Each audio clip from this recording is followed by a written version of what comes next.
বাংলাদেশ নাম থাকলে জামাত ক্ষমতায় যাবে না, যে কারণে এরা বাংলাদেশ নাম রাখতে চায় না। ডাকসুতে পাশ করবো শিবির, রসগোল্লা খাইবো লাহুরে আর ইসলামাবাদে। রাষ্ট্র ক্ষমতায় যেতে পারে জামাত বাংলাদেশে যদি পশ্চিম দিকে সূর্য যদি উঠে, এটা যদি বিশ্বাস করে মানুষে, তাহলে জামাত ক্ষমতায় যেতে পারে।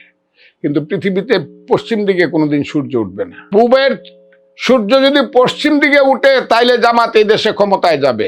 আমি খুব ক্লিয়ার বললাম। খুব দুর্ভাগ্য আমার দল আমার ব্যাপারে যে সিদ্ধান্ত নিছে, না হলে এদের মুখ তালা মেরে রাখতে হইতো মুক্তিযুদ্ধের কথা সঠিকভাবে বললে। এরা 1% ভোট কম পাইবে শুধু আমার বক্তৃতার কারণে। এই কারণেই আমার সবাই মিলে ফজু পাগলা কয়। কেন জানো?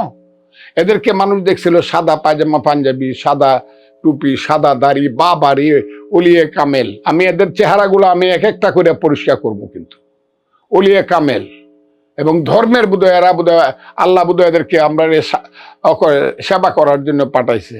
কিন্তু এখন আমি যদি ঠিক মতো ভাবে কথা বলে এদের চেহারাগুলা পরিষ্কার করতে, আমি করে ফেলছি অলরেডি। যে এরা ছিল 71 সনে, আজ থেকে 54 বছর আগে মানুষ হত্যা করছিল, নারী ধর্ষণ করছিল, বুদ্ধিজীবীদেরকে হত্যা করছিল। এরা ছিল আলবদর রাজাকার।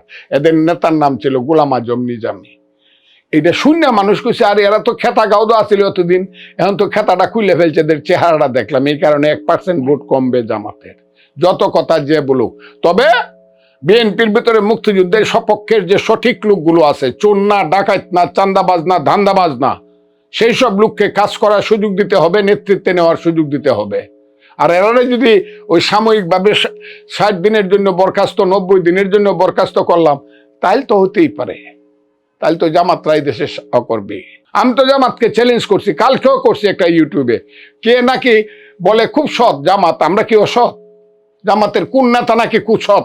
আমি চ্যালেঞ্জ করলাম, জামাতের প্রত্যেকটা নেতার চেয়ে ব্যক্তিগত জীবনে আমি সৎ। যদি দেখাইতে পারে যে না তার চেয়ে আমি অসৎ, তাহলে রাজনীতি করুন না। জামাতের কোন নেতার চেয়ে আমি অসৎ, খুব ক্লিয়ার। ওটা পাকিস্তান যদি হয়, এই দেশটা কোনো কারণে আমেরিকা যদি এটার নাম পাকিস্তান রাইখা দেয়, তাহলে জামাত ক্ষমতা যাইতে পারে। বাংলাদেশ নাম থাকলে জামাত ক্ষমতায় যাবে না, যে কারণে এরা বাংলাদেশ নাম রাখতে চায় না।